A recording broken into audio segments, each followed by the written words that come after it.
میری الفت مدینے میں یوں ہی نہیں، میرے آقا کا روضہ مدینے میں ہے۔ آرو جورے بولن سبحان اللہ۔ میری الفت مدینے سے یوں ہی نہیں، میرے آقا کا روضہ مدینے میں ہے۔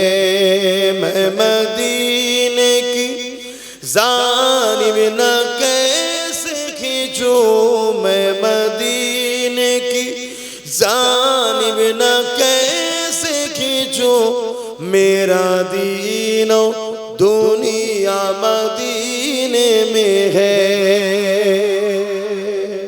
আমাদের সব কিছু তো রাসূল, তাই তো নাকি? এইটা যে করতে পেরেছে সে দুনিয়া আখিরাতের কামিয়াবি পেয়েছে, আর এটা যে করতে পারেনি সে দুনিয়াতেও শেষ আখিরাতেও عرش عظیم پہ جس کا بڑی شان ہے،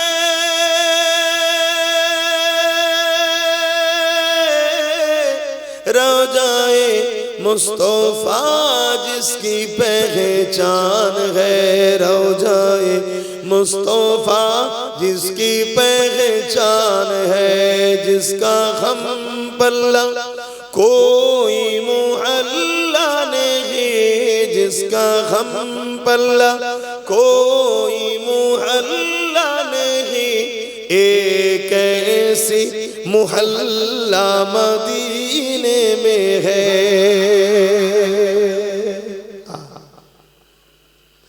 اے شہر مصطفیٰ ہے، مدینہ کریم ہے،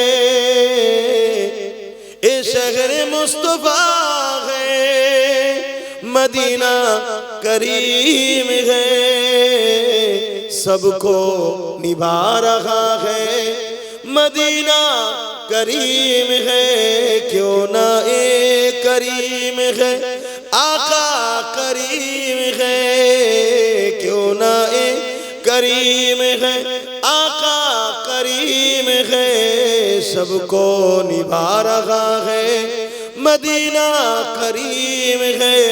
میری الفت مدینے سے یوں ہی نہیں، میرے آقا کا روضہ مدینے میں ہے۔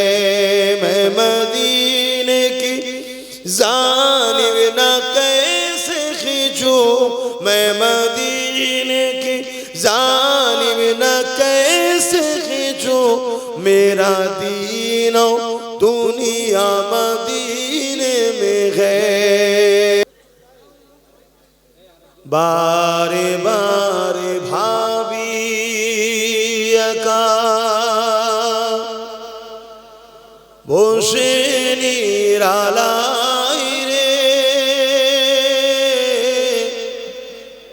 পাখি হলে উড়ে যেতাম সোনার মদিনায় রে। সবাই বলো সোনার মদিনায় রে। বারে বারে ভাবি একা বসে নিরালায় রে, পাখি হলে উড়ে যেতাম সোনার মদিনায় রে। সোনা বুলবুলিরা কোথা যাও, উড়ে যাও কোথায় রে, আমার সালাম পৌঁছে দিও নবীজির রোজায় রে, নবীজির। বারে বারে ভাবি একা বসে নিরালায় রে, পাখি হলে উড়ে যেতাম সোনার মদিনায় রে, সোনার মদিনায় রে, রহম করো ও গো আল্লাহ, ও হৃদয়াময় রে, পাই জানো নবীর সবা, নবী মুস্তাফায় রে, নবী মুস্তাফায় রে। বারে বারে ভাবি একা বসে নিরালায় রে, পাখি বলে উড়ে যেতাম সোনার মদিনায় রে, সোনার মদিনায় রে। দাদা পীরের যত মুরিদ হিদায়াত চাই রে, দয়া করো খোদার হাবিব, যেন নাজাত পায় রে, যেন নাজাত পায় রে। বারে বারে ভাবি একা বসে নিরালায় রে, পাখি হলে উড়ে যেতাম সোনার মদিনায় রে, সোনার মদিনায় রে।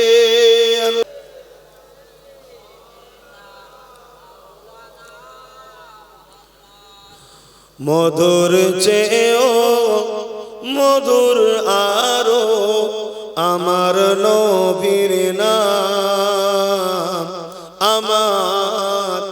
আমার নবীর নাম। মধুর চেয়েও মধুর আরো আমার নবীর নাম, আমার নবীর নাম। ওই নামেরই মধু পিয়ে দোয়েল কোয়েল বেড়ায় গিয়ে, ওই নামেরই মধু পিয়ে দোয়েল কোয়েল বেড়ায় গিয়ে। বুলবুলি গায় ওই নামের গুণ, বুলবুলি গায় ওই নামের গুণ, আমার নবীর নাম। মধুর চেয়েও মধুর আরো আমার নবীর নাম। আল্লাহুম্মা সাল্লি আলা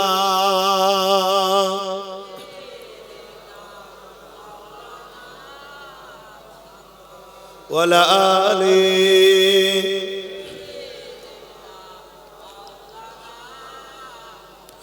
মুসলমান ঘরের ছেলে মেয়েরা, তরুণেরা, বাপেরা, নজওয়ানেরা, এই দুনিয়া মাকে আপনাকে ধ্বংসের দিকে নিয়ে যেতে চাইছে। এই দুনিয়ায় দুটো দল রয়েছে, একটা রহমানের দল, একটা হলো ইবলিস শয়তানের দল। ইবলিস শয়তানের দলের লোকেরা সর্বসময় চায় রহমানের দলের লোককে আল্লাহ থেকে রাসূল থেকে সরিয়ে ইবলিসের দলে নিয়ে যাবার চেষ্টা করবে। আপনাদেরকে বলে দিয়ে যায় কাজ করবেন কিনা একবার মনে রাখতে হবে। এই কাজ করলে আল্লাহ বা নারাজ হবে নাকি বেজার হবে নাকি? যদি আল্লাহ ও রাসূল নারাজ হয়ে যায় ওই কাজ আমাকে আপনাকে করলে হবে না। কেন এই জিন্দেগিটা আল্লাহ দিয়েছে, তোমাকে আমাকে দুটো চোখ আল্লাহ দিয়েছে, তোমাকে আমাকে দুটো কান আল্লাহ দিয়েছে, তোমাকে আমাকে দুটো পা আল্লাহ দিয়েছে, তোমাকে আমাকে আশরাফুল মখলুকাত আল্লাহ পাক বানিয়েছে।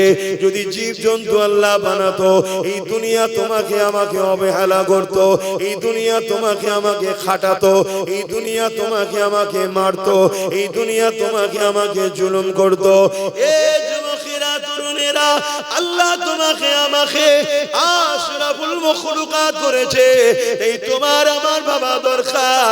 আল্লাহ বা নারাজ হয়ে যাবে এমন কাজ করব না, নবী পাক নারাজ হয়ে যাবে এমন কাজ করব না। তারপরে কখনো যদি হয়েও যায় সঙ্গে সঙ্গে তওবা করো, তওবা করো। কেন তওবাকারীকে আমার আল্লাহ ভালোবেসে ক্ষমা মাফ করে দেয়।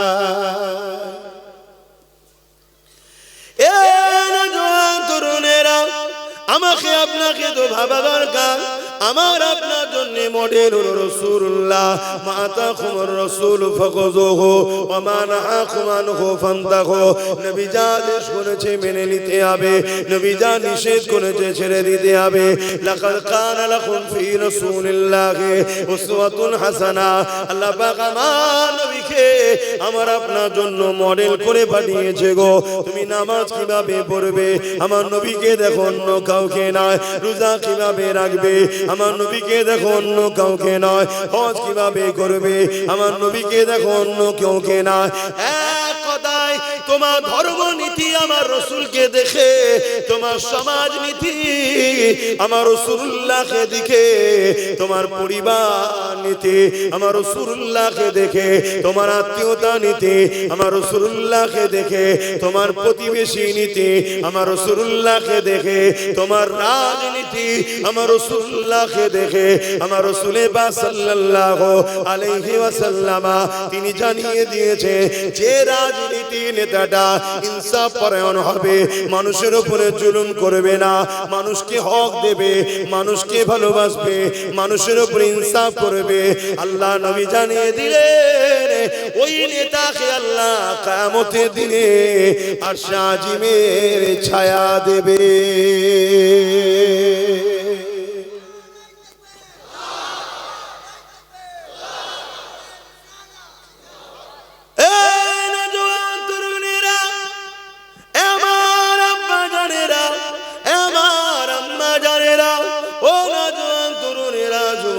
বাপেরা মন দিয়ে শোনো, এই দুদিনের দুনিয়ার ময়দানে জোরে আল্লাহকে ভুলে যেও না, রাসূলকে ভুলে যেও না।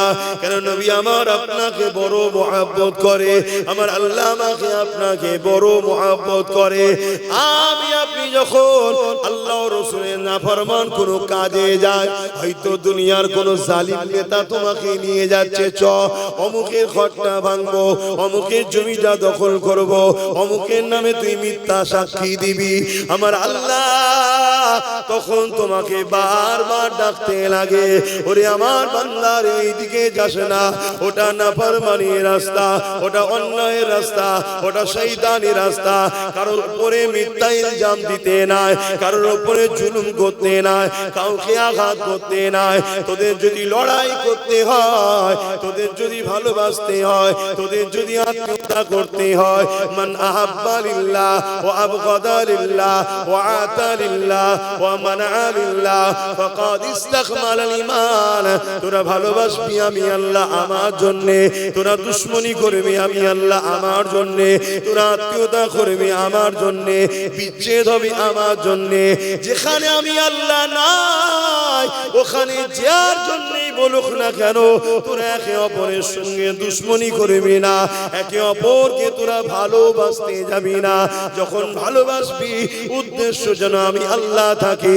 ইমামকে ভালোবাসবি এই জন্যে ভালোবাসবি, ইমাম আমার ঘরের মেহমান, ইমাম আমার ঘরের খাদেম, ইমাম আমার ঘরকে আবাদ করার জন্যে।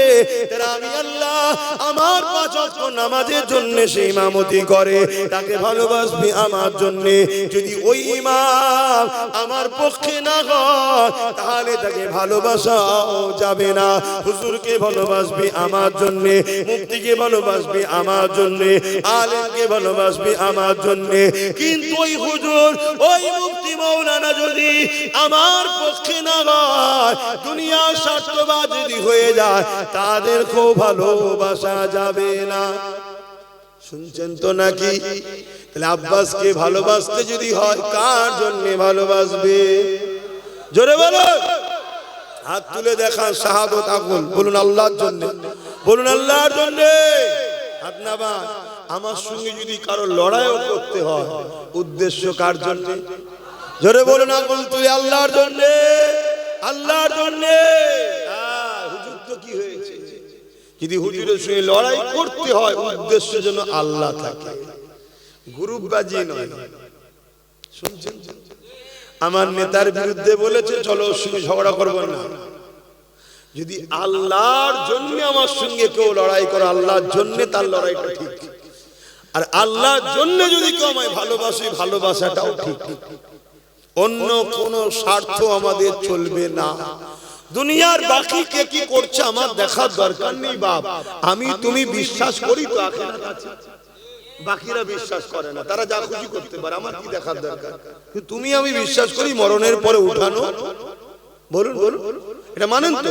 তাহলে তোমাকে আখিরাত বলে একটা জায়গা আছে। যদি কেউ এটা না মানে তার জন্য তো আমার এই ওয়াজ নয়, তার বিষয়ে তো আমার কোনো কথা নয়। তুমি মানো জান্নাত আছে, জাহান্নাম আছে, মানো তো না? তুমি মানো আল্লাহ বিচার করবে, তাই তো নাকি? তাহলে তোমার সাথে অন্যজনের তো টালি করলে হবে না, আর অন্যজনের মতো তোমায় তো চললে হবে না। এ আমার মা বোনেরা, অন্যজন গায়ে কাপড় না রেখেও ঘুরতে পারে, কেন? তার কাছে আখিরাত নেই, তার কাছে জাহান্নামও নেই, জান্নাতও নেই, কিন্তু তোমার কাছে আছে তো। তাহলে তুমি অন্যজনকে দেখে কেন চলছো? অন্যজন যা খুশি পাবে খেতে পারে, যেখান থেকে টাকা পাবে নিয়ে যেতে পারে, কিন্তু মা বোন তোমার তো চলবে না।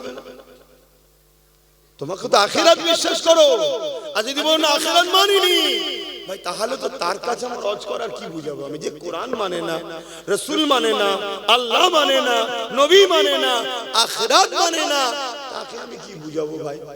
তার কাছে আমার ধর্ম শুনিয়ে তো লাভ নেই, কে শুধু মানে না। আমার হজ বুঝছেন তো? অসুবিধা হচ্ছে? বাবেরা, নওজোয়ান তরুণেরা, এ নবী পাকের প্রেমিকেরা, আখিরাতটা বড় কঠিন হবে। আখিরাতের প্রথম ঘাঁটি হলো কবর। দুনিয়াবি জিন্দেগি শেষ হলো মৃত্যু, আর আখিরাতের প্রথম বর্ডার হলো কবর। এই কবর হবে বড় ভয়ানক। আল্লাহ নবী জানিয়ে দিলে জমিন কবর প্রতিদিন মানুষকে ডেকে ডেকে বলে, এ দুনিয়ার মানুষেরা, আমার উপরে বড় অহংকারের সঙ্গে হাঁটো, আমার উপরে বড় অহংকারের সঙ্গে ঘুরে বেড়াও, আমার উপরে তুমি আল্লাহ রসুল বলে ঘুরে বেড়াও। মনে রেখে দিও, আমার কাছে আসার আগে তোমাকে তৈরি হয়ে আসতে হবে। কেন? আমি কবর একা থাকার জায়গা, আমি কবর পোকামাকড়ের জায়গা, আমি কবর অন্ধকার জায়গা। কার কখন মৃত্যু হবে কেউ জানে না। এখনই মরলে কাল আমার দাফন হবে, এখনই মরলে কাল আপনার দাফন হয়ে যাবে। ওই কবরের জমিনে আমি আপনি কি করব? এই জন্য আল্লাহ কোরআনে জানিয়ে দিলে, প্রতিটা নফসের উচিত পরকাল নিয়ে বেশি বেশি চিন্তা করা। কি করে আমার কবরে ওই জাহান্নামের আগুন থেকে বাঁচবো, কি করে আমার কবরে সাপ বিচ্ছু থেকে বাঁচবো, কি করে আমার কবরে জান্নাতের বাগান হবে। এটা তো তোমাকে আমাকে চিন্তা করতে হবে। এই চিন্তা কি করে করবে? দুনিয়াদারির মধ্যে দিয়ে করবে। যদি বলেন কেমন করে? হালাল ইনকাম যদি করো, কবর জান্নাতের বাগান হবে। বাপ মাকে যদি ভালোবাসো, কবর জান্নাতের বাগান হবে। স্ত্রীকে যদি তার অধিকার দাও, কবর জান্নাতের বাগান হবে। সন্তানকে যদি স্নেহ মমতা দিয়ে লালন পালন করো, কবর জান্নাতের বাগান হবে। প্রতিবেশীর সঙ্গে সৎ ব্যবহার করো, কবর জান্নাতের বাগান হবে। এতিমের হক দাও, কবর জান্নাতের বাগান হবে। বিধবাকে আশ্রয় দাও, কবর জান্নাতের বাগান হবে। জুলুম যেখানে হচ্ছে, জালিমের বিরুদ্ধে লড়াই করে মুসলিমের পক্ষে দাঁড়াও, কবর জান্নাতের বাগান হবে। অর্থাৎ তোমার দুনিয়াদারির মধ্যে কবর জান্নাতের বাগান হওয়ার ব্যাপার রয়েছে। কিন্তু উল্টোটা যদি করো, কারো মেরে যদি খাও, কারো লুটে খাও, মাল হরণ করে খাও, এতিমের মাল ছেড়ে খাও, বিধবার মাল ছেড়ে খাও, গরিবের মাল ছেড়ে খাও, মিথ্যা মিথ্যা মামলা করো, কারো ঘর ভেঙে দাও, কারো জমি অধিকার দখল করে নাও, এই সব যদি করে বেড়াও, ওই কবর তোমার জন্য জাহান্নামের একটা গর্ত হয়ে যাবে। শুনছেন? এবারে কেউ বলতে পারে আমি ঝেড়ে খাইনি, কিন্তু ঝেড়ে অন্যায় দেখে যারা চুপ থাকে, কিয়ামতের দিন আল্লাহ তাদেরকে বুবা শয়তান করে উঠাবে। শুনছেন? এ যুবকেরা, আল্লাহ নবী আরো জানিয়ে দিলেন, কেউ অন্যায় করছে দেখার পরে যদি সে চুপ থাকে, তার মানে অন্যায়কে সে সাপোর্ট করে দিল। অন্যায় করা আর অন্যায়কে দেখে খামোশ থাকা, চুপ থাকা, দুটো একই জায়গায় পড়ে যাবে। এ যুবকেরা, তরুণেরা, হযরত লূত আলাইহিস সালামকে আল্লাহ পাক জানিয়ে দিলেন, ও হযরত নবী লূত আলাইহিস সালাম আমি আল্লাহ ৮০,০০০ লোককে মারব, তার মধ্যে থেকে ৪০,০০০ লোক হবে ভালো, ৪০,০০০ লোক হলো খারাপ। হযরতে নবী লূত আলাইহিস সালাম আল্লাহ পাককে বলতে লাগলেন, ও রব্বি আল্লাহ, খারাপ লোক কোনো অন্যায় করেছে, নাফরমানি করেছে, জুলুম করেছে, আপনি তাদেরকে মারবেন, কিন্তু ভালো লোকগুলোকে আপনি কেন মারবেন? আমার আল্লাহ পাক জানিয়ে দিলেন, ও হযরত নবী লূত আলাইহিস সালাম, খারাপ লোকগুলো যখন খারাপ কাজ অন্যায় করে, ভালো লোকগুলো তাদেরকে বাধা কেন দেয় রে? শুনছেন? আল্লাহ নবী মিশকাত শরীফে হাদিসের মধ্যে জানিয়ে দিলে, এ আমার উম্মতেরা, কেউ জুলুম করলো, কেউ সন্ত্রাসী করলো, কেউ আতঙ্কবাদী করলো, কেউ এমন করে অত্যাচার করলো, তুমি জানার পরও যদি তার এই নিয়তে সাথ দাও, তাকে শক্তিশালী করার দরুন আল্লাহ নবী জানিয়ে দিলেন, ওই উম্মতটা, ওই মুসলমানটা ইসলাম থেকে বেরিয়ে যাবে। কি বুঝছো? চুরি করেছে, মাল ভাগলাই নাই, কিন্তু একসাথেই করেছে না, আমি তো লিইনি, একই রেহাই পেয়ে যাবে মনে হয়? আপনি নিচে বসে বললেন, ভাবেন আমার ভাই, দুনিয়া আপনাদের ঘরে চাইছে শুধু আল্লাহ ও রাসূলের নাফরমানির কাজটা করিয়ে দাও। কেন? তারা আপনাদেরকে মেরে দিতে চায়, আর যখন মারবে আল্লাহ যদি আপনার উপরে বেজার হয়ে থাকে তাহলে সাহায্য পাঠাবে না, আর যদি রাজি থাকে বদরের মতো ফেরেশতা তাতানাজ্জালু আলাইহিমুল মালায়েকা, আল্লাহ ফেরেশতা পাঠাবে, আর আল্লাহ যদি ফেরেশতা পাঠায় আপনাদেরকে কেউ হারাতে পারবে? বদরের সেই ইতিহাসটা একবার একটু স্মরণ করে দিই। আল্লাহ নবীর কানে খবর এসে গেল, মক্কা থেকে ১,০০০-এর উপরে সন্ত্রাস বাহিনী বেরিয়েছে, যাদের নেতৃত্ব দিচ্ছে আবু জাহেল, সন্ত্রাসদের ইমাম ছিল, সন্ত্রাসদের লিডার ছিল। ১,০০০ সৈন্য নিয়ে, তার অধিক রয়েছে সৈন্য নিয়ে বেরিয়ে পড়েছে। কি জন্য বেরিয়েছে? মদিনার জমিনে আল্লাহ নবী সাহাবাদের নিয়ে বড় আনন্দে রয়েছে, বড় আরামে রয়েছে।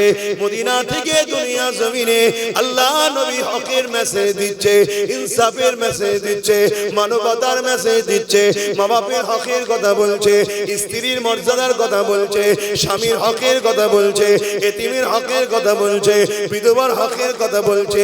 শুধু ইসলাম বলে দিলে হবে না, কারণ ইসলাম বলতে সন্ত্রাস বোঝায়, ইসলাম বলতে জঙ্গিবাদ বোঝায়। এটা ইসলাম বিদ্বেষীরা প্রচার করছে না, করেনি? একটু খুলে বলতে হবে। সন্ত্রাস তো তারা যারা ইসলামেরই বিরোধী করে, জঙ্গিবাদ কারা? যারা ইসলামের বিরোধী করে, কিন্তু তাদের হাতে মিডিয়া, তাদের হাতে পাওয়ার, তাদের হাতে কলম, তাদের হাতে কাগজ, তারা লিখে দিচ্ছে ইসলাম হলো জঙ্গিবাদ, বলছে না? বলে। কিন্তু অ্যাকচুয়ালি জঙ্গিবাদ তো তারা যারা ইসলামের বিরোধী করে। কারণ ইসলাম প্রেমের নাম, ভ্রাতৃত্বের নাম, ভালোবাসার নাম, ঐক্যের নাম, সাম্যের নাম, স্নেহের নাম, ইসলাম সম্প্রীতির নাম, মানব বন্ধনের নাম, খোদার্থ মানুষকে খানা খাওয়াবার নাম ইসলাম। জোরে বলুন সুবহানাল্লাহ।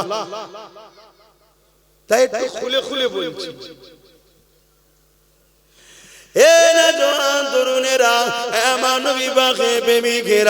আল্লাহ নবীর কানে যখন এই খবরটা চলে গেল, আল্লাহ নবী মদিনা নবী শরীফে এসে চোখ ভরা পানি নিয়ে সাহাবাদের কাছে হাজির হলেন। সাহাবা হুজুররা আল্লাহ নবীকে জিজ্ঞাসা করলেন, ইয়া রাসূলুল্লাহ, হাবিবাল্লাহ, আপনাকে কে কাঁদালো? কি জন্য আপনি কাঁদছেন? হুজুর, আমরা কি জানতে পারি? আল্লাহ নবী বললেন, বাবা সাহাবারা, আমার কাছে খবর এলো ১,০০০-এর অধিক সৈন্য নিয়ে মক্কার সন্ত্রাস আবু জেহেল, উতবা, সাইবা, যারা আমি রাসূলুল্লাহকে মক্কাতে শহীদ করে দিতে চেয়েছিল, আল্লাহর হুকুমে আমি হিজরত করেছি, তারা আজকে মদিনার উপরে হামলা করবে, মদিনায় তারা সমস্ত মানুষের উপরে জুলুম করবে, এবং আমি রাসূলুল্লাহ আমাকে শহীদ করে দিতে চাইছে। সাহাবা তোমাদের উপরে জুলুম করবে, মদিনার বয়স্ক বাপ মাদের উপরে জুলুম করবে, বাচ্চাদের উপরে জুলুম করবে, করবে, নারীদের উপরে জুলুম করবে। কারণ এদেরকে আমি রাসূলুল্লাহ চিনি, এরা হলো জালিম, এদের মধ্যে কোনো দয়া ময়া নাই। যেমন চেঙ্গিস খানের মধ্যে কোনো দয়া ময়া ছিল না। নাম শুনেছেন? 1 কোটি মেয়ের ইজ্জত লুটেছে, এই সরি 1 লক্ষ, 1 কোটির উপরে মুসলমানকে হত্যা করেছে চেঙ্গিস খান, 1 লাখের উপরে আলেমকে হত্যা করেছে চেঙ্গিস খান। আর আমার বর্তমান যারা আলেম উলামা ভাইরা আছো, ওপেন বলছি, ব্রিটিশ পিরিয়ডও এত আলেমদেরকে মেরেছিল ব্রিটিশরা। 20-25টা গ্রামে এমন লোক পাওয়া যেত না যে একটা কেউ জানাজা পড়তে পারবে। এই দল ছাড়া নিজেদের মধ্যে ভাগ বাটরা হয়ে আছে, আর জালিমদের পিছনে অনেকে ঘুরছেন। পরিবর্তন হন, ঐক্য হন, সংগঠিত হন। নাই আজকের ব্রিটিশ গুলো কিন্তু দিন এসে গেছে, প্রথমে আপনাকে আমাকেই টার্গেটে দেয়। কিছু শুনছেন? এ নওজওয়ান তরুণেরা, আল্লাহ নবী, নূর নবী, দয়া নবী, সাহাবা হুজুরকে বলতে লেগেছে, বাবারা তারা বড় ভয়ঙ্কর, বড় জালিম, অত্যাচারী।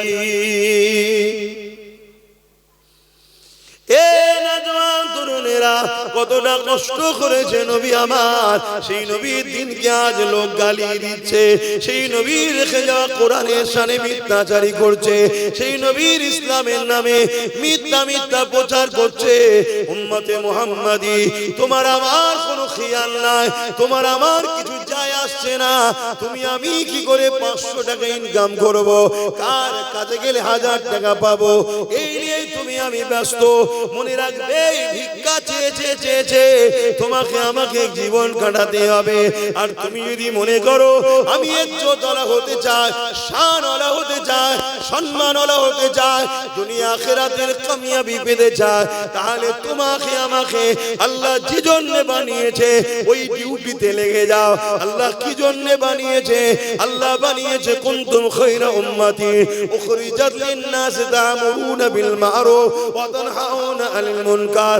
অন্যায় করো না, অন্যায়কে মিটিয়ে দাও, ন্যায় করো, ন্যায়কে প্রতিষ্ঠিত করো। এই দুটো কাজ আল্লাহ তোমাকে আমাকে দিয়েছে।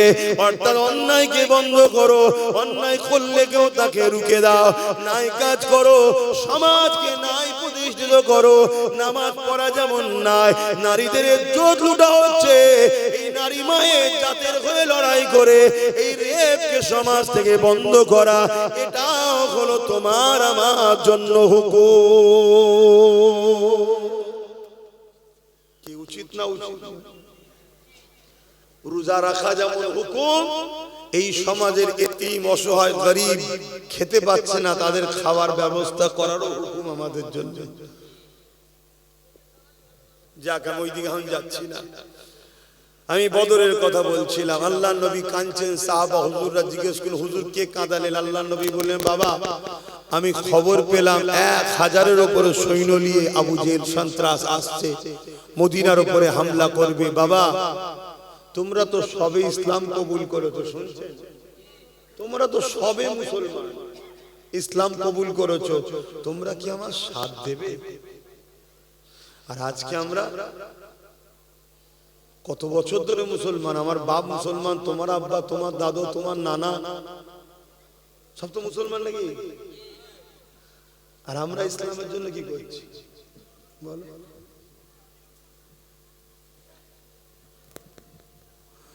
আল্লাহ নবী যখন এই কথাটা বললেন, সাহাবা হুজুররা বলতে লাগলেন, আনসারী মুহাজিরিন সাহাবাদের মধ্যে থেকে হযরত আবু বকর সিদ্দিক, পুরপুরা আবু বকর সিদ্দিক, দাদা হুজুরের বংশের মুরব্বি, রাসূলুল্লাহ শ্বশুর হযরত আবু বকর সিদ্দিক, তিনি উঠে দাঁড়িয়ে বললেন, আল্লাহ নবীকে সালাম দিয়ে বলতে লাগলেন, ইয়া রাসূলুল্লাহ, হাবিবাল্লাহ, হুজুর আপনি চিন্তা করবেন না, হুজুর আপনি মন খারাপ করবেন না।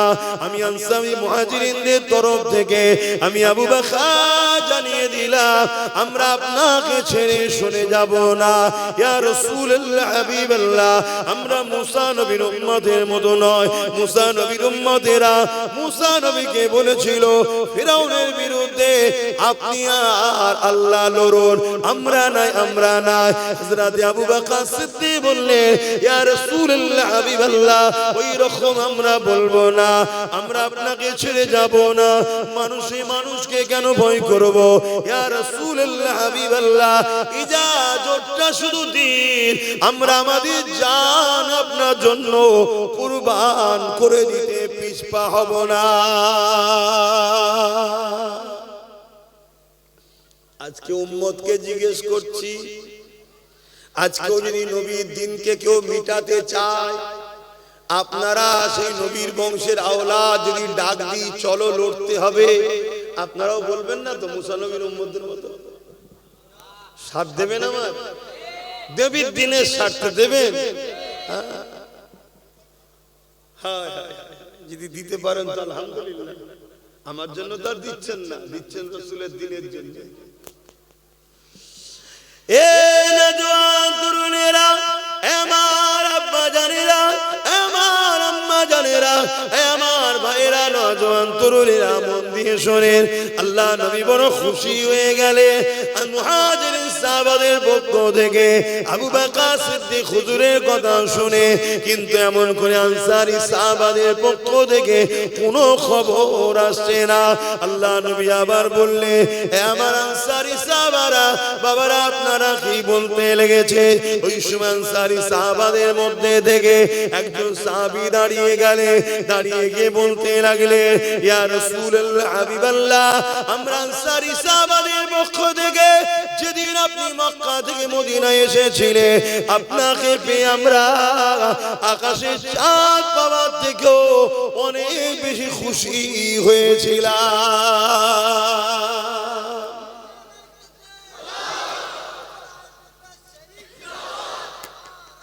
আল্লাহ। তো হুজুর, আপনি আমাদেরকে কথা জিজ্ঞেস করছেন কেন? হুজুর, আমরা যখন আপনার হাতে বায়াত হয়েছিলাম, নবী বলে রাসূল বলে আপনাকে মেনে, আপনার কথাতে আল্লাহকে আল্লাহ বলে মেনে নিয়েছি, সেদিন থেকে আমাদের জান মাল, জমি জায়গা, ঘর বাড়ি সব তো হুজুর আল্লাহ আপনার। জোরে বলুন সুবহানাল্লাহ। আহ, কি মহব্বত দেখুন, আমরা সেই মহব্বত করতে পারছি? আমাদেরকে এই মহব্বত করতে হবে। আমাদের ঘর, আমাদের বাড়ি, আমাদের পরিবার, আমাদের বাবা-মা, আমাদের ব্যাংকে, আমাদের পকেটে যেখানে যা আছে, এগুলো আমাদের নয়, আল্লাহ ও রাসূলের। যতক্ষণ তিনারা নেবে না, খরচ করছো করো, কিন্তু তিনাদেরকে ভুলে যেও না। যখন প্রয়োজন হবে দিয়ে দিতে হবে। কথা কিছু শুনছো ভাই? তবেই তো ঈমানদার। আর নাই মুসলমান তো অনেক। সব মুসলমান জান্নাত যাবে নাকি? সব মুসলমান জান্নাতে যাবে না, ঈমানদার মুসলমান জান্নাতে যাবে। সব মুসলমান ঈমানদার নয়, সব মুসলমান বলুন ঈমানদার নয়, কিন্তু সব ঈমানদারই মুসলমান। সব ঈমানদারই। প্রত্যেকটা মানুষ জন্ম হয় ফিতরাতের দিক দিয়ে মুসলমান হয়ে। এই মুসলমানকে দুনিয়ায় এসে ঈমান নামক নিয়ামতটা অন্তরে ধারণ করতে হয়। যে মুসলমানগুলো ঈমান নামক নিয়ামতটাকে অন্তরে ধারণ করতে পেরেছে, অর্থাৎ সে জান্নাতের দেশে যাবার ভিসা পেয়েছে। যে ভাষায় আপনারা বুঝবেন কি, এক দেশ থেকে আরেক দেশে যেতে গেলে ভিসা লাগে না? লাগে না? তো দুনিয়ার দেশ থেকে জান্নাতের দেশে যাবেন ভিসা ছাড়া? এই দুনিয়া হলো ভিসা অফিস। এই বাঁদিকের স্তনের নিচে যে অন্তর রয়েছে, রূহ রয়েছে, হৃদয় রয়েছে, কলব রয়েছে, এটা হলো পাসপোর্ট। এখানে আপনাকে লা ইলাহা ইল্লাল্লাহ মুহাম্মাদুর রাসূলুল্লাহ সিল মারতে হবে। ওই অন্তরটা, ওই দিলটা, ওই সিনাটা, ওই শরীরটা, ওই মানুষটা আল্লাহর জান্নাতে যাবে। জোরে বলুন সুবহানাল্লাহ।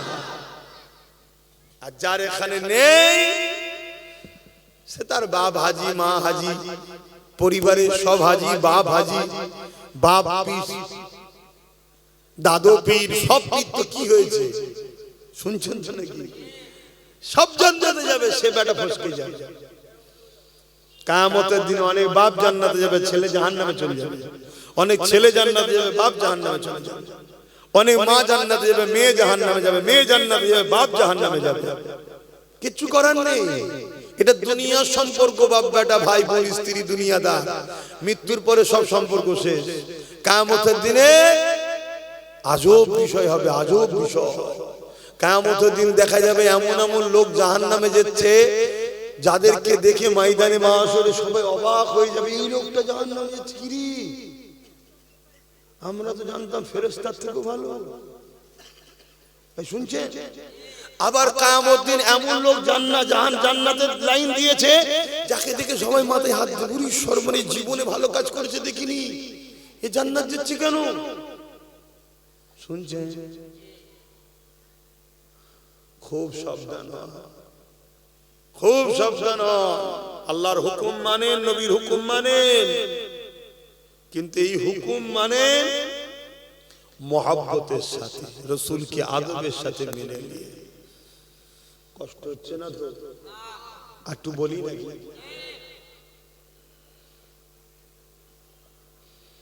দরুদ শরীফ আল্লাহুম্মা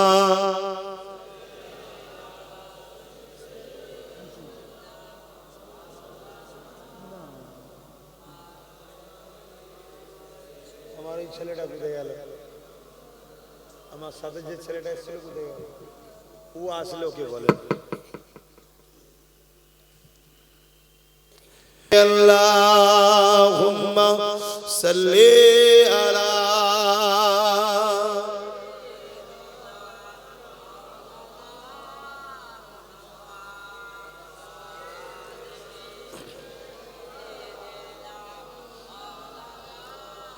আমার বাপ জানেরা, নওজওয়ানেরা, আনসারী সাহাবা হুজুররা জবাব দিয়ে দিলেন, ইয়া রাসূলুল্লাহ, হাবিবাল্লাহ, আমরা আমাদের জান মাল সবকিছু আপনার কদমে কুরবান করে দিয়েছি। এই সব কিছু আপনার হুজুর, আপনি যেমন করে খুশি খরচ করেন। ইয়া রাসূলুল্লাহ, হাবিবাল্লাহ, আমরা আপনাকে ছেড়ে কখনো যাব না।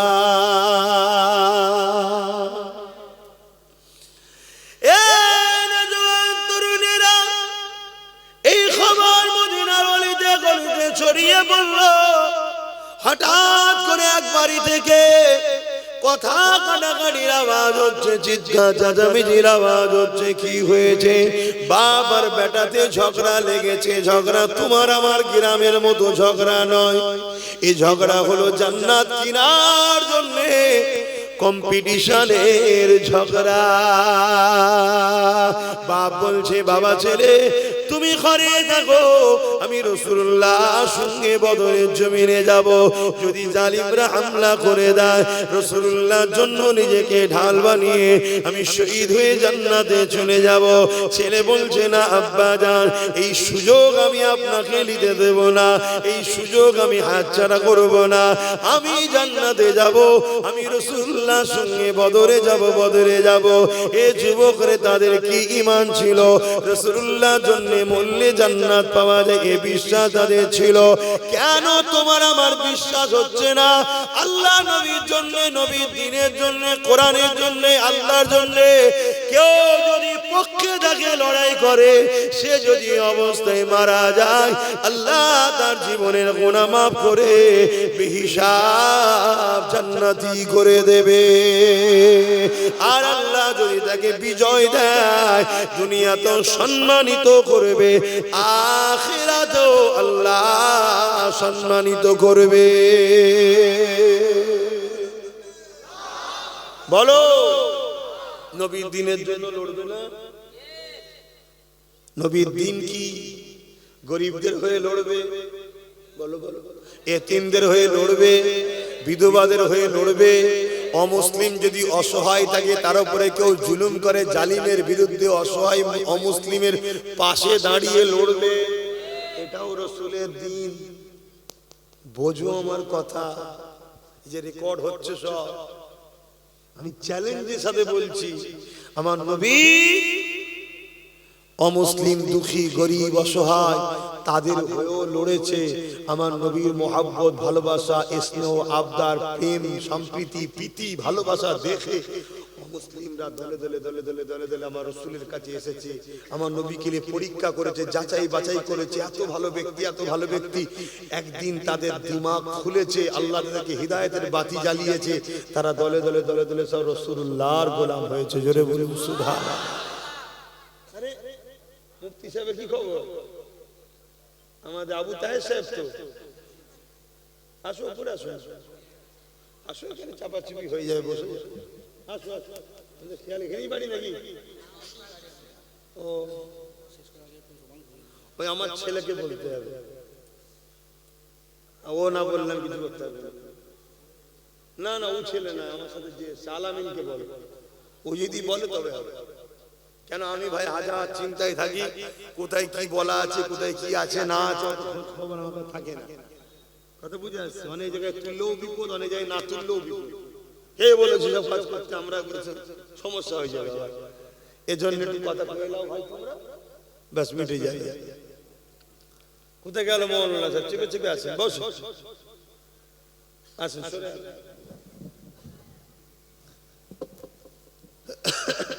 শুনছেন ভাইরা? হ্যাঁ, তো বাপ বেটায় কি লড়াই হচ্ছে বলো? আর এখন বাপ বেটায় কি লড়াই হয়? যে এলাকার বুথের টিকিটটা আমি নেবো, কেন মেম্বার হলো চুরি করে খাবো, হয় না? হয় না? কিন্তু সেই বীজটাও মমতা মেরে দিয়েছে, জানো? খবর রাখো। হ্যাঁ, এই খবর আছে না নেই?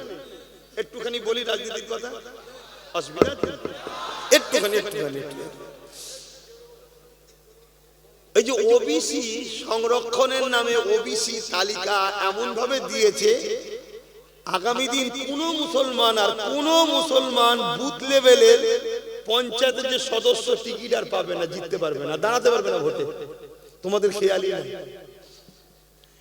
তোমরা ভাবছো শুধু মুসলমান চাকরি পাবে না আর পড়াশোনা করতে পারবে না, কথা ঠিক, ওটাও হবে না। ওবিসি সংরক্ষণ যখন শেষ করেছে, এতে মুসলমানের ছেলেরা আর কোনো চাকরি পাবে না, কোনো ভালো স্কুলে পড়তে পারবে না। শুধু ওটা নয়, তোমরা যারা বুথ লেভেলে নেতাদের জন্য লড়াই করে এমএলএ জিতাও, এমপি জিতাও, সিএম বানাও, সবকিছুর কৃতিত্ব কার? বুথের লোকের। কার কৃতিত্ব? বলুন বলুন। এই বুথের লোক খুন করে, বুথের লোক খুন হয়, বুথের লোক নিজের ভাইকে মারে। বিশেষ করে মুসলমানের কথা বলছি, অমুসলিমদের কথা বলি, কারণ অমুসলিমরা সব ও সেটিং হয়ে গেছে এক জায়গায়। তুমি যত যাই করো এক জায়গায় হয়ে গেছে। ওই 10-15% এখন এইদিক ওদিক করছে, বাকি সব সেটিং হয়ে গেছে। তুমি ভাবছো আলাদা, ও ভাবছো আলাদা, ছেড়ে দাও, ওদিকে আমি যাচ্ছি না। তোমরা আমরা যারা মুসলমান আছি, আমরা নিজেদের ভাই ভাই মারপিট করি তো নাকি? কেন আমার ওই এমএলএ কে জিতাতে হবে, আমার ওই এমপি কে জিতাতে হবে, আমার ওই মন্ত্রীকে জিতাতে হবে? এই জন্য লড়াই করেছো তো। এই বুথ লেভেলে যারা দাঁড়ায়, এই বুথে আর কোন মুসলমান ক্যান্ডিডেট আর হতে কেন? ওবিসির গোড়া মেরে দিয়েছে। শুনছেন? তাহলে এইটাকে খোলার দায়িত্ব আছে না? যদি খুলতে পারো তবে হবে। ওই খোলার জন্য একটা ছেলেই লড়াই করছে, যার নাম পীরজাদা নওশাদ সিদ্দিকী। বাকি কারো খেয়াল নেই। তোমাদের এলাকায় যে এমএলএ আছে তারও খেয়াল নেই, সে হয়তো বেচারি জানেই না। শুনছেন তো নাকি? সে জানেই না, আর যদিও জানে সে দেখছি তো বিরাট বিপদ। কিন্তু আমি যদি কাউকে গোপনেও বুঝাতে যাই, ওপরে যদি খবর চলে যায়, আমি হয়তো একটা অতএব দরকার নেই, যার জাহান্নামে যাচ্ছে যাক, আমি আর একবার নিয়ে কিছু ইনকাম করে নিই, সে তার চিন্তায় আছে। আমার কথা কি খারাপ লাগলো নাকি? আমি প্রমাণ দিচ্ছি, এ তোমাদের নয়, এ তোমাদের নয়। এই মুসলমান কি সন্দেহ আছে? বলো কেন? এই কোরআনের বিরুদ্ধে একজন 4 ক্লাস পাস করা না ফেল করা জানি না, কোরআনের বিরুদ্ধে একটা কথা বলেছে না? তোমাদের এমএলএ তো মুসলমান, কেস করেছে, তোর হাতে পাওয়ার আছে তো, কেস করেছে। কিন্তু এখানে এমএলএ নওশাদের নেই, কিন্তু নওশাদের ছেলেরা থানায় যে ডেপুটেশন দিয়ে কেস করেছে। খবর রাখো, কবে কালকে না পরশু করে যায়। হ্যাঁ, তাহলে বলো, ও যদি কোরআনের না হয় তো তোমাদের হবে? তাহলে ও কোরআনের বিরুদ্ধে কথা হয়েছে, একটা কেস করলো না, আল্লাহ পাওয়ার দিয়েছে, তা কালকে যখন তোমাদের কাউকে শেষ করা হবে, ও মনে হয় তোমাদের পাশে আসবে? এই রকম যারা 2 নম্বর মুসলমানগুলোকে সব এই সেকুলার দলের নামে যারা মুসলিম বিদ্বেষী আছে, এরা সব টিকিট দেয়, প্রকৃত মুসলমানকে দেবে না। আর যদিও একটা প্রকৃত মুসলমান ছিল, মৌলানা মানুষ, ভালো মানুষ আগে ছিল, এখন প্রকৃত মুসলমান নেই। ভালো ঘরের লোক, আমি সব সম্মান দিয়ে বলছি, বাপ ভালো মা ভালো, তারা যে দলের লোক, তাদের দলে অনেক বড় বড় আল্লাহর ওলি আছে, আমি কাউকে ছোট করছি না। কিন্তু ওই শুনেছি নাকি গোবরের সঙ্গে থাকলে নাকি আস্তে আস্তে গোবর হয়ে যায়, তো ভালো লোকটা খারাপ হয়ে গেছে। কথা বুঝে আসছে না? সেও একটা কেস করেনি, তাকে আবার জিজ্ঞেস করেছে, সে বলছে ওটা আমার বিষয় না, ও যার বিষয় তাকে যে জিজ্ঞেস করতে যাবে। আরে তোর কোরআনের বিরুদ্ধে বলেছে, মৌলানা তোর যদি দিল না কাঁদে, তাহলে মুসলমানের জন্য ওই মৌলানার দিল কাঁদে মনে হয়? তাহলে এতদিন আলোর জন্যই ঝগড়া করেছিলি, যেটা আলো হয়ে গেলেই ব্যাস। কিন্তু আব্বাস সিদ্দিকীকে দেখো, আমি জীবনে কথা দিয়ে যাচ্ছি, এত রেকর্ড হচ্ছে, আমি কোনোদিন দাঁড়াবো না, আমার নেতা হওয়ার শখ নেই। আমি মুহাম্মদ সাল্লাল্লাহু আলাইহি ওয়াসাল্লামের গোলাম হয়ে জন্মেছি, গোলাম হয়ে আছি, গোলাম হয়ে বাঁচবো, গোলাম হয়েই মরতে চাই। কিন্তু তোমাদের জন্য আমার প্রিয় ভাইটাকে দিয়েছি, যে ওকে তোমরা চিনলে সমাধান। তা আগামী দিন ওর সাথে যদি আরো 2-20-30 হয়, ওর হাতটা শক্তিশালী হবে না? হবে না? দেগঙ্গার লোক যদি ওর সাথ দেয়, দেগঙ্গা যদি ওর লোক যেতে, আপনাদের অসুবিধা আছে? আপনারা সাথ দেবেন ওর? হাত তুলে দেখান না, লম্বা করে হাত তুলে। আলেম ওলামারা গোপনে, আপনারা এক্ষুনি দেখে ফেললে চাকরি বাকরি মোদি চলে যাবে না। এই বাচ্চাদের দিকে এই সব রয়েছে, ওই দিকে তো নেই, এই দিকে আছে। হাত লম্বা করে তোলে, সাথ দেবেন তো? ঠিক বলছেন তো? হাত লম্বা করে তুলেছে, হাত না বাবা ভাই বোঝেন, ভাই বোঝেন, এগুলো ভাবেন। এই বীজখানে 2-3 মিনিট একটু বললাম, কারো কষ্ট হলো? আপনি তো জানেন আমি আমার ভাইয়ের দিকে, জেনে শুনে অশুনতে এসছেন তো। কি দুনিয়ায় এত সংসার দেখলেন, স্বামী স্ত্রীতে ঠুকুর মুকুর হয় না? হয় না? তারপরও আপনি বিয়ে করেছেন, এখন ঠুকুর মুকুর হচ্ছে বলে মন খারাপ করলে হবে? আপনি জেনে শুনে করেছেন। কি চাচা চাচিতে ঝগড়া হয়েছে না? ও ক্যামেরা আছে, দেখে ফেললে বিপদ আছে। কি হয় না? স্বামী স্ত্রী তো হয়তো নাকি? তা জেনে শুনে দেখে তুমি বিয়ে করেছো, তাহলে তো একটুখানি কষ্ট সহ্য করতে হবে। তা তুমি জেনে গেছো আব্বাস সিদ্দিকী যখন এসছে, ও দিদি মুদির বিরুদ্ধে না বললে নামবে না। ও নওশাদ সিদ্দিকী ওর ভাই, ওর সাথ দেবে। তুমি জেনে শুনে যখন এসছো ভাই, একটু শুনতে হবে নাকি? এইটুকু তো কষ্ট সহ্য না করতে বলে, তাহলে সংসারটা টিকবে কি করে? কি গো আমার আব্বা, অসুবিধা হচ্ছে নাকি? হায় হায়, যা আকাশের আলোচনা দিয়ে ফিরে যায় আল্লাহ নবী দরবারে। বাপ আর বেটা দুজনে চলে এসেছে বিচার দিতে। কি গো শুনছেন? আমার মনের মধ্যে আর একটা কথা হচ্ছে, কেউ কেউ ভাবছেন না তো যে হুজুর সব ঠিক আছে, জলসায় এসে বলছেন কেন? আবার কোন মৌলী সাহেব এসে তো বলতে পারে যে আজকাল জলসা গুলো কে লিয়ে রাজনীতি করা হচ্ছে, বলতে পারে না? পারে না? যদি বলেন মৌলী সাহেব কমনি জিজ্ঞেস করা দরকার, রেড রোডে যখন মমতা কি ঈদের নামাজে হাজির হয়, তখন আপনি বলেছিলেন যে নামাজকে নিয়ে, আমার ধর্মকে নিয়ে রাজনীতি করা হচ্ছে। তাহলে এখানে বলছে কেন? তাহলে ওখান থেকে কিছু মাল দেয় নাকি মমতা? তাহলে ওর বেলায় বলুন, এর বেলায় বলছে কেন? তবে আমাকে আনো, আমি হুজুর মৌলী সাহেব মাল দেবো, খুনি দাও আমাকে নিয়ে আসো। এখন তোর হাতে সব, ঠিক না বেটি?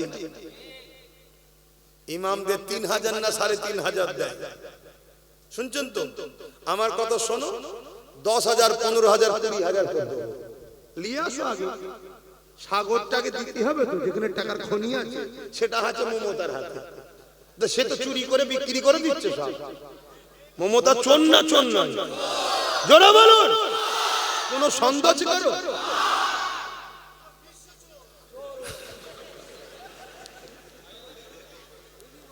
ইন্টারন্যাশনাল বল, একটু উচ্চারণ স্ট্যান্ডার্ড ভাষা বল।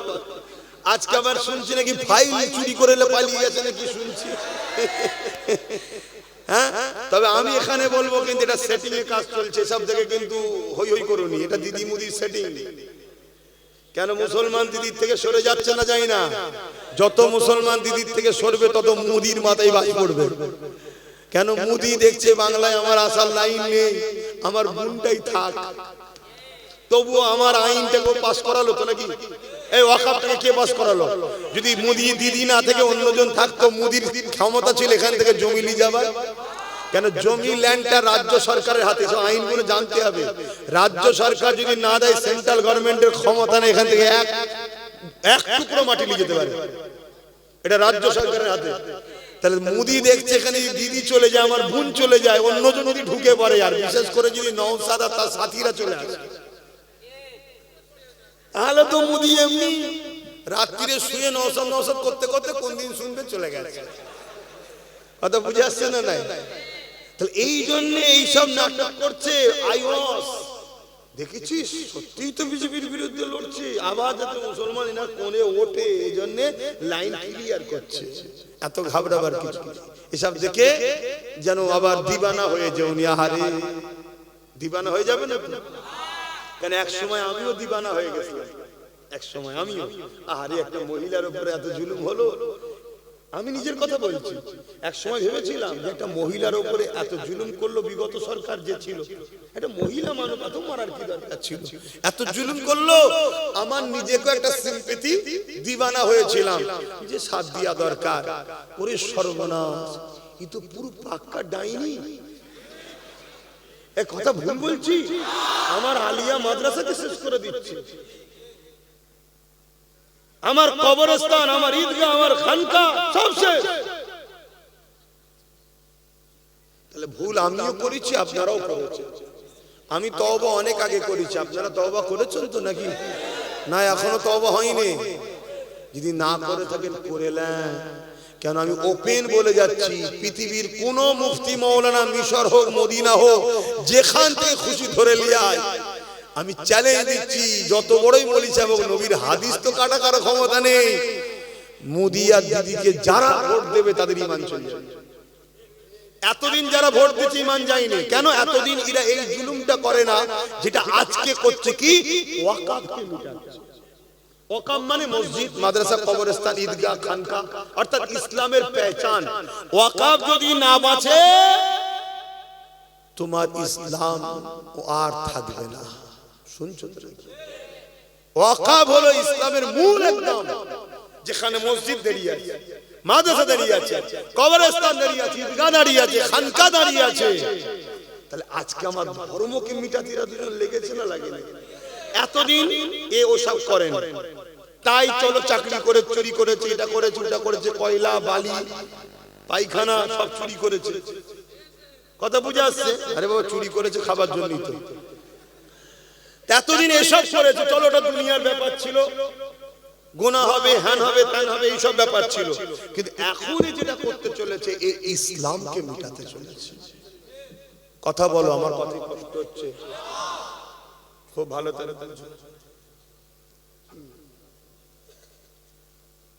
কোথায় কাউকে বাড়ায় কবে? সামনে মঙ্গলবার তোদের জলসা, সব জানে। লাস্টে মাইক দিয়ে দেবো, প্রচার করে নেবে। আমি আসবো কি না আসবো, হায়াত মওত কিচ্ছু নেই, আগে থেকে দাওয়াত আমি দিয়ে ফেলি, বলে ওটা তোরা দিলে ঠিক আছে। আল্লাহ যদি সুস্থ ভালো রাখে, কখন টাইম? 6:30 আছে। হ্যাঁ, বেশি ওয়াজ করতে পারবো না, অনেক টেনশন মাথায়। ও ভিত্তি স্থাপন হবে কোথায়? সিরাজপুরে। কবে? 19 জানুয়ারি, 5ই মাঘ, সামনে সোমবারে পরে সোমবার একটা খানকা হবে, মক্তব টাইপ সিরাজপুরে। আপনারা সবাই যাবেন। কখন টাইম? দুপুর। তো ভাইরা আমার একটু বলি, অসুবিধা হচ্ছে না? কিন্তু ওই বিষয়টার বলবো না, ওটা হয়ে গেছে। কিন্তু ওই বিষয়ে এতটুকু বলবো, খারাপ লেভেলে না। এখানে আমি বসে বলছি কেন? এটা আমার বসার জায়গা, এটা আমার বলার জায়গা। আর বলছি কেন? আমার দিনের দুশ্মনী করেছে তাই। ফেরাউনের বিরুদ্ধে বলা যায় না, যায় না? নমরুদের বিরুদ্ধে বলা যায় না, যায় না? তা জ্যান্ত ফেরাউনগুলোর বিরুদ্ধে কে বলে? এরা কি আজকের ফেরাউন নয়? এজন্য বলে। কথা ক্লিয়ার হয়েছে তো নাকি? না এখনো সন্দেহ হচ্ছে? যদি সন্দেহ হয় তাহলে প্রশ্ন করুন। ঈদে মিলাদুন নবীর ব্যানার, আর সেখানে রাজনীতির নেতা পিশাব করে পানিও নিতে যায় না, তাকে নিয়ে উঠে বসে পড়লো, এটা কি রাজনীতি নয়? ইফতার পার্টির নামে আমার ধর্মের নিয়ম শৃঙ্খলাকে ভঙ্গ করে সারা দিন খেয়ে লাস্টে ইফতার খাচ্ছে, এটা কি ধর্ম দিলে নাটক নয়? বল, রোজার নিয়মটা কি? ইফতারের নিয়মটা কি? সারা দিন না খেয়ে আল্লাহর খুশির জন্য সেহরি খেয়ে ইফতার খেতে হবে, সেখানে সারা দিন ধরে খেয়েছে। এখন হয়তো কাল এই কথাটা শুনে সামনের দিন হয়তো মমতা এসে বলতে পারে আমি সারা দিন খাইনি গো তোমাদের জন্য। ওকে চেনো? টাটা রেলখানাকে, টাটা যখন কারখানাকে বন্ধ করার সময় ওখানে অনশন করছিল, আর অনশনের পিছনে গিয়ে শুধু মুসাম্মির জুস খেয়েছে। আরে আমি বলছি রিপোর্ট, কি ডেঞ্জারাস জিনিস জানো না? কিন্তু আমি বলেছি, ভেবেছিলাম মায়ের জাত হয়তো ভালো হবে। ওরে সর্বনাশ, এই যে কি ক্ষতি করেছে আমার কওমের, আমার জাতের, এর জন্য আমরা সবাই দোষী। আসো সবাই মিলে পাপ করি, এই তওবা করি, আর এই পাপকে প্রায়শ্চিত সবাই মিলেই করি। একে আগে তাড়াই সবাই মিলে। রাজি আছেন তো নাকি? আরো একবার সাক্ষী দেন, রাজি আছেন তো নাকি? তাহলে দেগঙ্গাটা আমার ভাই পাবে তো ইনশাআল্লাহ। ঠিক আছে, ছেড়ে দেন, আর বেশি বলছি নি। এবার অন্যদিকে চলে আসে, মাইন্ডটা একটু ফ্রি করে নেন। একবার দরুদ শরীফ আল্লাহুম্মা সাল্লি আলা।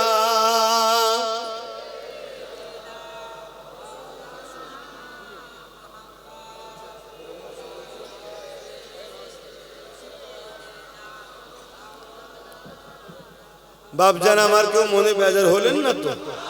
তাহলে এই ছেলেরা যাচ্ছে কি জন্য?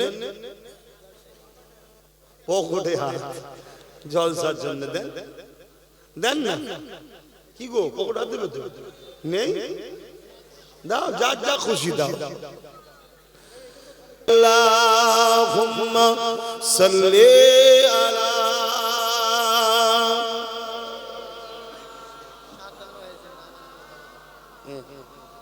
ওয়ালা আলি। আমার আব্বা জানেরা, আর কথা নয়, নামাজের ব্যাপার আছে, একটু সালাম দেবো দাঁড়িয়ে। নবী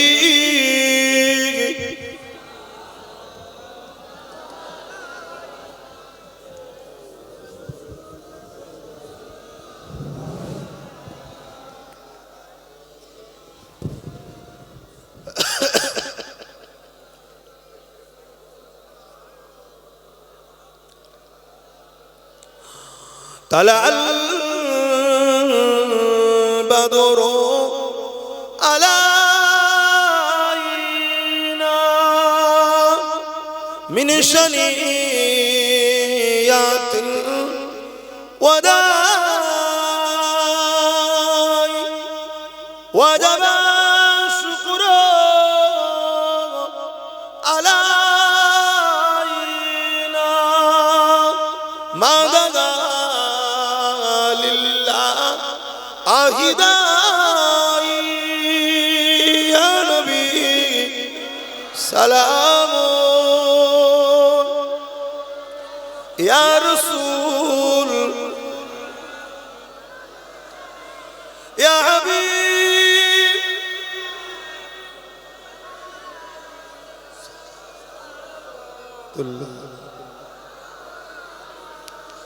পড়িল আল্লাহ আরো বাণী, পোহালো দুঃখে রজনী,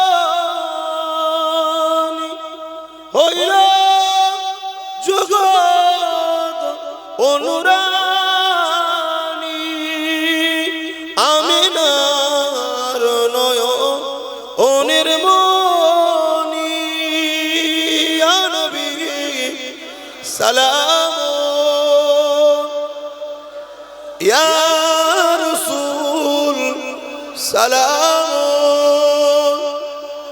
ইয়া হাবিব সালামাতুল্লাহ। সকলে বসেন, একটু দোয়া হবে। বালাগাল উলা বিকামালিহি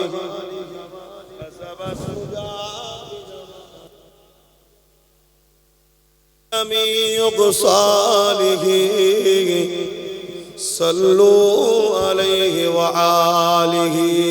আল্লাহ ওয়াকাবলে কিছু বলতে না পারি, সেই লোক জড়ো করে কোনো লাভ। মনে রাখবেন, আমরা চাই সবাই ঐক্যবদ্ধ হও, যারটা তার কাছে থাক, কাদা ছুড়াছুড়ির দরকার নেই। কিন্তু আমার দাদা হুজুরের সিলসিলার মুরিদদের নিয়ে কেউ খেলা করবে বা সিলসিলা থেকে সরিয়ে দিবার প্ল্যান করবে, এটাও কিন্তু মেনে নেওয়া যাবে না। সবাইকে পাঁচটা আঙুল এক জায়গায় এইভাবে আছে, ভাঙা যাবে না? যাবে না? বলুন, পাঁচটাই ভেঙে দিয়ে যাবে। এটাকে ভাঙা। তাই আজকে যে যার সিলসিলা, যে যার মুরিদ দিয়ে থাকো, কিন্তু আমাদেরকে এক মুঠো হওয়া দরকার আছে না? না। কি জন্য? অকাব বাঁচাবার জন্য। কি জন্য? অকাব। কিন্তু তার মানে এটা নয় তুমি এই সুযোগে দাদা হুজুরের মুরিদগুলোকে নিয়ে নেবে, এটা কি উচিত হবে? এই সুযোগে দাদা হুজুরের মুরিদদের ঘরে দাদা হুজুর থেকে সরাবে, এটা কি উচিত হবে? তাহলে জানতে হবে তুমি শাসকের ইশারায় কাজ করছো। তা শাসকের সঙ্গে তো আমাদের লড়াই আছে, থাকবে, কেন শাসকই তো অকাবকে মিটাচ্ছে। তাহলে আমরা এক হচ্ছি অকাবকে বাঁচাবার জন্য, তুমি অকাবের দুশ্মনের জন্য দাদা হুজুরের মুরিদকে মিটাতে চাইছো। তাহলে তুমি কি অকাবের পক্ষে না বিরুদ্ধে? তাহলে তোমার সঙ্গে তো এক হওয়ার প্রয়োজন। তাতে শক্ত হয়ে একটাই থাকবো। কথা বুঝছেন না? বোঝেন না? ইনশাআল্লাহ এটি যথেষ্ট। বলুন আল্লাহ কবুল করে, আল্লাহুম্মা আমিন। কিন্তু আমি আবার মেসেজ দিয়ে যাচ্ছি, সবাই ঐক্যবদ্ধ হন, এক হন।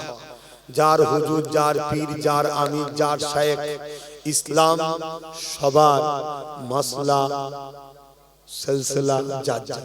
কথা বুঝে আসছে?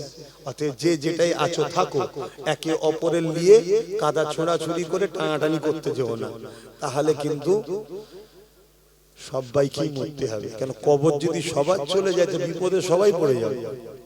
এইটুকু কথা বললাম। নামাজ হবে, নামাজের পর এখনো জলসা হবে। আমি সংক্ষেপ করছি, ছোট করে একটু দোয়া। আল্লাহুম্মা আমিন। আল্লাহ যা কিছু বলালেন বললাম, বলার মধ্যে ভুল ভ্রান্তি মাফ করেন। আল্লাহ আপনি রহমত করে আমাদেরকে কবুল করেন। আমাদের মা বা ভাই বোন, স্ত্রী, বাচ্চা যারা চলে গেছে, আত্মীয়স্বজন জান্নাতি করেন। যারা বেঁচে আছে নেক হায়াত দারাজ করেন। যতদিন বাঁচবো আপনারও আপনার হাবিবের পক্ষে রাখবেন, দ্বীনের খাদেম বানাবেন, দ্বীনের পাহারাদার, দ্বীনের গোলাম বানাবেন। আল্লাহ আমার কোনো হাইসিয়াত নেই, যা কিছু সবই আপনার। আপনার ভরসায় ঘুরে বেড়াই, ইজ্জতের মালিক আপনি। জান মাল ইমান ইজ্জত দিয়েছেন, আপনি হেফাজত করবেন। আল্লাহ আপনি নারাজ হয়ে যাবেন না। আমার ছোট ভাই নওশাদকে রাজ ক্ষমতা দেবেন এবং ন্যায় সত্যের উপরে গরিবের পক্ষে রাখবেন, অসহায়ের পক্ষে রাখবেন, জালিমদের বিরুদ্ধে রাখবেন। আমার নলেজ সিটিকে কবুল করুন, নলেজ সিটির দাতাদেরকে কবুল করুন, নলেজ সিটিতে যারা পড়াশোনা করছে তাদেরকে উচ্চশিক্ষায় শিক্ষিত করুন।